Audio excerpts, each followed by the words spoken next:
Hello and welcome everybody to the Annuity Straight Talk podcast, episode number 177. My name is Brian Anderson, founder and creator of Talk.Com. Here to answer all your retirement questions. Please like, subscribe, or comment on any of your favorite podcast platforms or on YouTube. If you want to chat with me about your retirement concerns and you want to figure out how to find the best solution, you can hit the top right corner of any page on AnnuityStraightTalk.com to schedule a call. Name, time zone, time, and a few notes about what you want to talk about. Today, we're going to go back to an old topic with some new information and a better perspective. I've got with me a guy who's going to be closely involved with Annuity Straight Talk going forward. I've known him for 2 years. And everybody, meet Nate Lee. How's it going, Brian? Thanks for having me. Yeah, you bet. So Nate, you and I met a couple years ago. You've been in the business. I'm going to have you share your background, but you've been in the business as a wholesaler for financial products for a long time. And start with kind of your history and what you think, what makes you want to do something different in your career and come to Annuity Straight Talk. Okay. Yeah, absolutely. I started almost 20 years ago in the business. I've worked for 3 different large insurance companies, sold products from variable annuities to mutual funds to fixed indexed annuities. So kind of seen it all, covered different parts of the country as a wholesaler. But most recently was with Midland National, which is where I met Brian. And really over the last probably year and a half, was covering the Mountain West region, was actually working directly with Brian, gotten to know him really well. But more than anything, just my time at Midland allowed me to really see some opportunities, if you will, to help people. I've been teaching and training advisors and agents for almost 20 years about these products, how they work, how to position them. And what I've learned is a lot of them honestly don't really know what they're doing and don't know really the right way, in my opinion, on how to sell these products, because they should be solution-based, right? These clients, they all have different and unique needs depending on their goals and objectives in retirement. I saw an opportunity and then just having discussions with Brian to come and work with him. Obviously, we see eye to eye on just about everything. So it was a kind of a no-brainer to say, hey, are there some things we could do? So I recently left my company and have gone out on my own and going to be doing a bunch of work with Brian and Annuity Straight Talk. What's interesting is you hit on a lot of stuff right now, and what these guys are going to understand, people that listen to this all the time are going to understand that I say goals first and then a solution. And today we're going to revisit that topic where, from my perspective, and I've told you guys what I thought, is that not a lot of guys are really working hard to find solutions. They're just more conveniently selling a product that's in front of them. And so when I started talking to Nate, and we've got to know each other over the past year and a half, his perspective was the same as mine, but it came from a totally different place. And that's what we're going to talk about. So I had a newsletter that I wrote 6 years ago, How Commissions Affect Annuity Sales. The money behind it, and it's not just the agent sitting in front of you, it's the people that supply him with the products and the advice and the education. And Nate was one of those guys, right? Yep, absolutely. I worked, again, as a wholesaler. So truly my job was to educate the agents on our products. And ultimately my goal is to get them to sell to the client, right? The end user that had the money to invest for retirement. And so what's interesting is Nate wrote down a bunch of notes about what he saw as issues related to this in the industry. Again, from an insider, directly related to a couple of companies. And it's funny, I read this, I said, let's just talk about this. Because what he wrote down is and you guys, if you want to see, I've got the old newsletter up, but what you're going to see is I'm going to have him as an author. We'll clean this up and make it and post it up to the website. But that's what you can see is his perspective on this business. And again, we're both here because we want you guys to be able to navigate this and find the best solutions. But he hit on a couple of direct podcasts I have. So let's work down the list, and you can tell me about like what as the issues in the business and what a consumer can do to navigate that, where you can identify the problems so that they can find the best deal for what they need. So last year, I talked about the fiduciary standard because a lot of people want a fiduciary. And that was the first thing on your list. So why don't you expand on that? Because like I said in that is like the only true fiduciary is you're the only one that knows what's in your best interests. Like I can give options, you get to decide, right? Yeah. So that term has been thrown around pretty loosely for a long time, right? Everybody is a fiduciary in this business. They should be. But the reality is so many people out there, they're doing what's best and truly the easiest thing for them, not necessarily what's the best thing for the client. And this gets me, I know you touched on it in the podcast. We make money, right? When you make money. Yeah, that's obvious. But guess what? They make money when you're losing money. So one of the huge things with an annuity is you can't lose money, right? It's protected, principal protected. And there's a time and place for every product. So don't get me wrong. It's just one of those things where you're making blanket statements and trying to cater to the mass audiences out there that, oh, certain products or certain companies are bad because they get a commission. No, time out. Like these people are making money on you no matter what, whether they do a good job managing your assets or not, whether the markets go up or down, they're still getting paid. So when they use that term, I'm a fiduciary, take a step back. And then the truth is, like Brian said, in the end, you've got to do your homework and find the best fit for you. But I think our job is to sift through all the crap, if you will, and try to give you some good options. Yeah. And that's the whole idea. And I get a lot of people that come in and they'll say, somebody tried to sell me this product. And I say, why? Why do you want to buy that product? I don't know why. Okay. That means they didn't do any of the background work to get you to figure out whether even an annuity is the right solution. And we're both proponents of and believe in, I'm not an either or, I'm a both and. You should have. Some people don't want to, and that's fine, but it's perfectly okay to have continued investment in the stock market. But when you're in retirement, you want a guarantee of some sort, whether it's income or just a protected bucket of money. And that's something that we're not really seeing a whole lot in the market. And that's what you've seen from the distribution side of it as well. So he goes from fiduciary to CFP. I've written a couple of letters about that, and I know good CFPs, I know good guys, but the designation CFP is not what makes them a good advisor. In your experience, 20 years of wholesaling, Nate, What do you have to say about that? Yeah, 100%. And again, I've worked with some amazing CFPs. So there's some excellent people out there, but just having that designation doesn't make you a good agent or a good advisor, in this case as a CFP. In a lot of cases, I jokingly call it the academic advisor or the academic agent, if you will. And that's that person that has every designation behind their name, but I'm the one teaching them about products going, this person, they might be really good at taking tests, but they can't even understand a basic product like an annuity. It's really scary that they're out there selling and pushing things that they don't truly understand. So long story short, yeah. We know guys that we like that are just like that. And it's not to say we dislike them, but right. It's, are they qualified to really help you solve a problem? And I go back to, I talked to a guy, you were here, I had a meeting the other day, and I told him, I said, do you know why I did all this work? And he said, it's hard to answer that question. But I said, I had to prove it to myself first. Yeah. So that I could sit here and confidently, with a good conscience, sleep at night and feel like I'm giving you guys the right solutions. And that's a big deal these days. And I hope you guys recognize that, because that's really what we're trying to do. And again, there are people like that. That's why Nate comes here. There's other guys that want to come in and do it as well. So we're going to try to develop that. And really the goal is to just be the best ones out there, because we already know we are. So. And you touched on this, Brian, but the key here is the knowledge, right? That he has and the years that he's been working in the industry, and the time and energy and effort he's put in to learn about all the products, the different companies or carriers out there and all those things. But the reality is a lot of people don't do that. And I mentioned that, we'll probably touch on it here in a minute, but a lot of the agents out there get really comfortable with a certain product or a certain company, and that's all they'll sell. And that's not going back to being a fiduciary.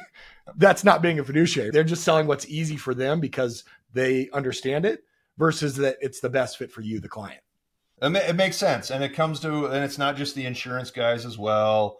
Yeah. It's guys that don't like annuities. I've done a lot of work on the Fidelity, the big investment companies that are starting to do exactly what I've been telling people to do for the last 15 years.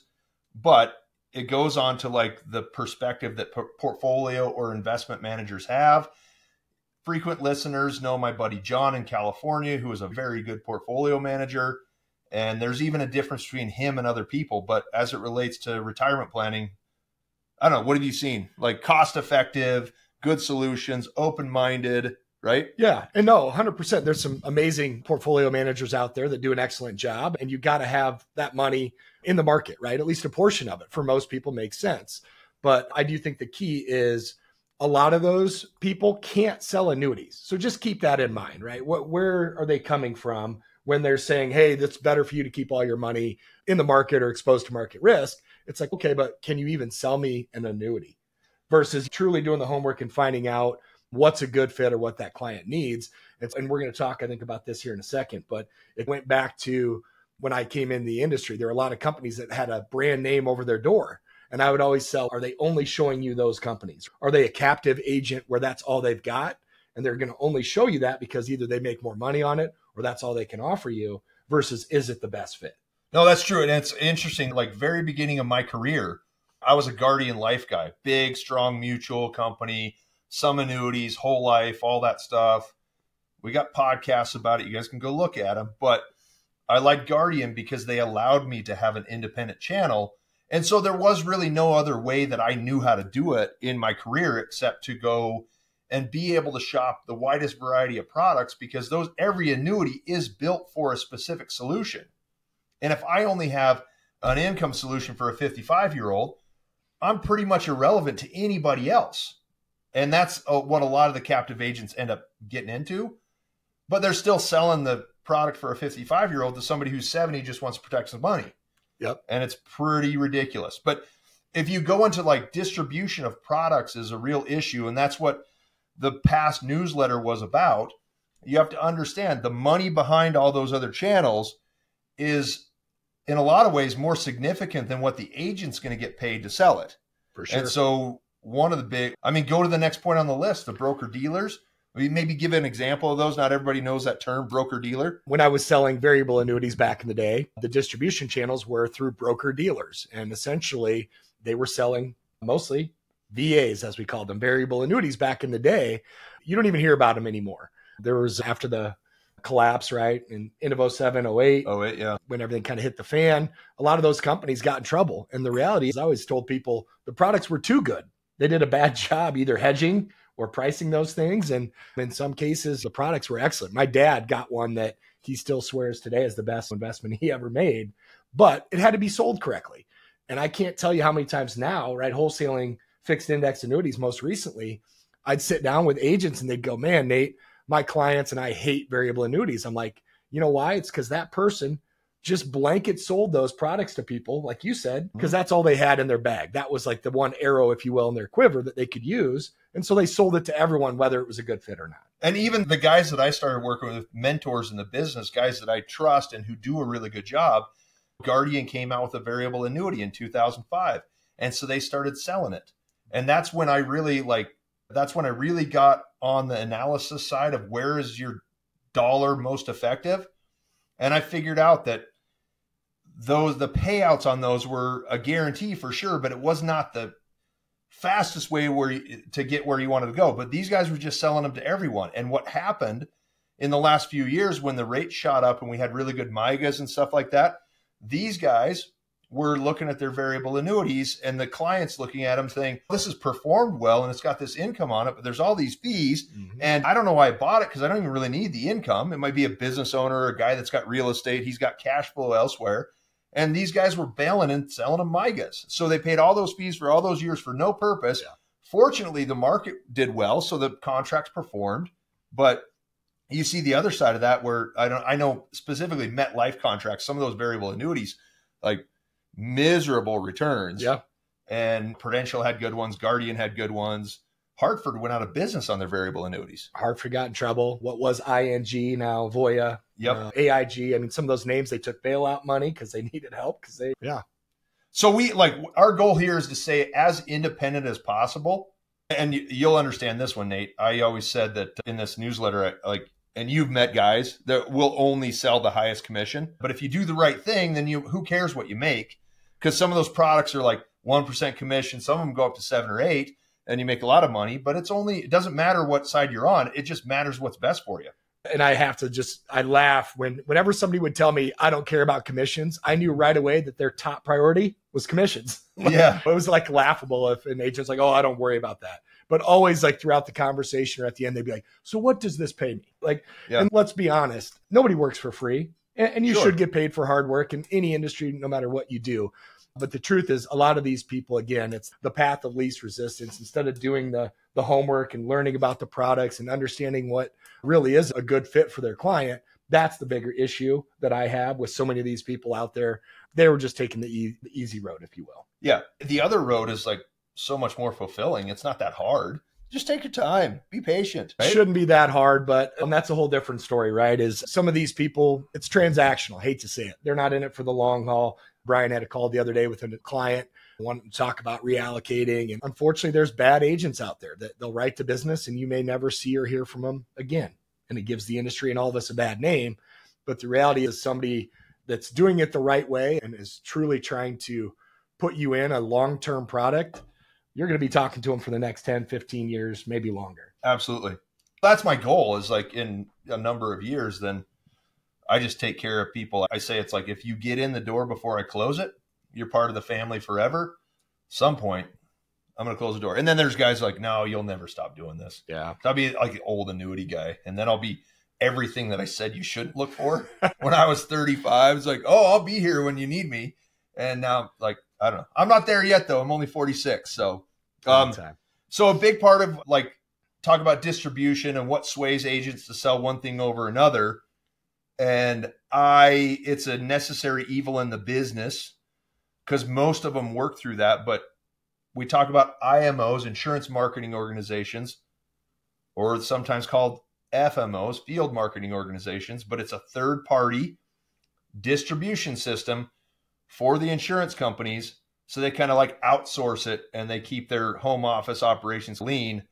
And that's what this newsletter that's up, the How Commissions Affect Annuity Sales. Tell us what you know about that from a different perspective than I have. Yeah. Full disclosure, I didn't know that much about them. I had always been on the independent side when I was wholesaling like variable annuities, right? I didn't understand when I came to work, most recently with a company called Midland National. And I'm like, wait a minute. So we're the direct distribution, but we had a sister company that was selling products to IMOs. But I could never understand. I'm like, why would somebody go work with an IMO? Like, what's the premise behind it? For a lot of them, it's newer agents that they're getting into the business and they need help to grow. And so a lot of that is around marketing, but it's marketing expenses in dollars, right? 1 second, right? Yep. So just to make it very clear for everybody that's listening to this, the IMO is going to get a separate commission from what the agent is paid. So 100%. I have to go through IMOs on most of the products. Okay. I prefer to go to the company, but you understand there's a financial incentive for that company who has no attachment to the solution for you. And you can talk about, they could be chasing separate goals and all this stuff, but you never see them. You'll never know about them. But those guys have a vested interest and a monetary benefit for you buying one thing over another. And they put a lot of pressure on the agents to sell what's best for their business. And it's irrelevant to what you're trying to do. That's some good background. And the truth is, it's gotten to the point where in some cases they're controlling almost all of their business. And what do I mean by that is they have contracts. So if you sign on with an IMO, it could be, hey, Brian, you need to write 100% of your business through us. Would you ever do that? No. Why? You want a story, or just say, I wouldn't do it because I don't want anybody telling me what I should do for you. That's why even in the past, because I've had these offers, we'll take care of all of your marketing. We'll give you this whole ad budget, but you got to do this. And that's going to keep me from finding the right solution for someone. And I always say, if I sell you something, the worst thing I've ever done in my career is sell some index annuities when rates were low that don't grow a whole lot. And nobody really likes them, but it's not a huge part of the portfolio. We do what we can to make them better. Yep. But I don't want to have a tense conversation with you as a client 3 or 4 or 5 years down the road. And if I'm captive and forced to sell something that's maybe not appropriate for you, it increases the odds of doing that. So no matter what's in it for me, I'm not going to worry about that because my conscience and my ego is more important. But the reason I ask you that is the truth is you want to always sell what's the best fit for the client, right? The solution-based option. And that's why you give people choices and it's not always the same thing. And I can't tell you how many times, and Brian knows the companies, but literally almost, I would say 90% of agents out there use maybe a handful of the larger companies, and I would come into meetings and I could guess, right? Like, oh, my clients are mad because I put them in one of these contracts 6 years ago and it hasn't performed. Right. And it had fee on it, or it's this or that, had a big bonus on the front end. And I'm sitting there going, you did this to yourself, first of all. But instead of going out and finding a good company, a good product that worked the way that the client wanted it to, they were just selling it because it was easier for them. Well, that's true. And what's interesting to me, if you talk about index annuities and growth and all this stuff, or even income products, and I would say 90% of agents out there sell only one company. It's just easier. Yeah. I understand the simplicity of keeping all your business at one company, but it's not necessarily best for you. I sold 14 different companies last year. There you go. That's solution-based stuff. We're finding whatever we got to do. But like in a lot of the cases, even if you get an index annuity that doesn't perform, you have to be able to explain why. That's why I dug into the indexes and understood how they work, understand the components of them. So if we get a poor return on index annuity, we want to know why. If we can't explain it, so back in 2020, it doesn't matter the company, but JP Morgan had an index, and one of my clients was watching it, and that index, when things dropped in March 2020, that thing went straight down and it flatlined. Like they just quit. Yeah. They quit trading it. They didn't want JP Morgan was like, screw that. We're done. You got to understand. It's like, okay, let's just not use that one anymore. It hasn't moved in 4 months. Yeah. It's not going up. So you got to be able to explain it and have a reasonable, and this is more of a topic for past illustrations. I did the podcast BS annuity illustrations. Encourage everybody to use the search bar on the newsletter page to find these past episodes. As we get more and more, maybe harder to find what you want to see. But if we're illustrating the past 10 years, we have to understand the economic environment that existed over that 10 years to create the return that you call hypothetical. And do you think, what's the likelihood of repeating that over the next 10 years if that's when your contract time period is? So there's little things like that where we do a little bit more work so that we can give you a good expectation when you start it. And again, it goes, income products are the same thing. Companies come in and out of being competitive. If you stick with a company that dropped their rates because they don't want the business right now, you're leaving money on the table. So, well, and you hit on something, and I could tell all sorts of stories and just crazy things from my time, but around illustrations, we would get calls, right? And my internal partners would say, hey, so-and-so called me up and they wanted to see an illustration showing 14% because company XYZ is showing 13%. Can you do better? And we would always say, yeah, we can show those returns, right? Those hypothetical illustrations that you're mentioning. But the reality is that's not what these products are designed to do. And sometimes we would even walk away from business because we knew that if they're selling this to their client, that this is a realistic return. Yeah, this is the expectation. 15%. Yeah. That they're going to be mad at us and come back in a couple of years and go, hey, these haven't returned that. Yeah. But literally, that's how these people will go out and sell annuities. And again, buyer beware. If you ever have an agent showing you double-digit returns, it's not realistic. Now, I'm not saying you can't get a 10, 12% return, but you can just as likely have a 0. Exactly. It's an average over time. And I guess just a word of caution, put his feet to the fire. Tell me why that worked that way. Most of them get mad at you. Yeah. Why would you question me? Yeah. And it means they don't know the answer to it. That's why. And you go and ask me and I'll talk to you about it. Yeah. But it is funny because there's people literally that will call us and say, I got to see this illustration. And full well, like, this isn't how these work. This isn't realistic. It's not going to happen. No, I think that kind of it's more or less sums it up. Is there anything else you want to add on some of this stuff? No, just a big believer in annuities, right? I've sold them for a long time. I think they belong in most clients, part of their diversification, part of their portfolio, whether it's a MIGA or an FIA. But the reality is not all agents really truly understand what they're selling. It's going to come down to a gut feeling, that the trust that you have and the understanding. But the one thing that Brian has done, and one of the reasons I'm here and partnering with him, is put in the effort to understand the industry and understand these products, how they work, because there's good and bad with anything. And if you don't have somebody that's willing to tell you both of those things, the positives and the negatives, then you're probably not working with the right person. Yeah. And I would say, I totally forgot what I was going to say. Nate, I truly appreciate you being here and explaining some of these things to these guys. Looking forward to doing this more. We'll have you back on the podcast. He's going to be an author on the website in some places. I can't take all the points he put together and take credit for it. I got to put his name on it. But we're going to move forward, and some of you guys will have the chance to talk to Nate on the calendar. Again, we got a lot of things in common. We grew up the same way. We like the same things. We think about things the same way. Yeah. So maybe you're not getting that much of a difference with Nate, but still personalities mesh with different people. Awesome dude. He'll take care of you. Everything's going to be fine. Nate, thanks for joining us. Thanks for having me. Looking forward to working with you and having some fun here going forward. But it'll be great. We're going to do a lot of fishing, hunting, right? Just enjoying life and helping you guys. Best part of it is meeting you guys. If any of you guys have questions about any of the topics here, go ahead and leave them in the comments. Respond to the email on the newsletter. If you get it, we'll respond to them. We'll get back to you. It might give us a new topic. That's one blessing we have, is all these topics come from your questions. And so we're here just to answer those. And this has been episode 177.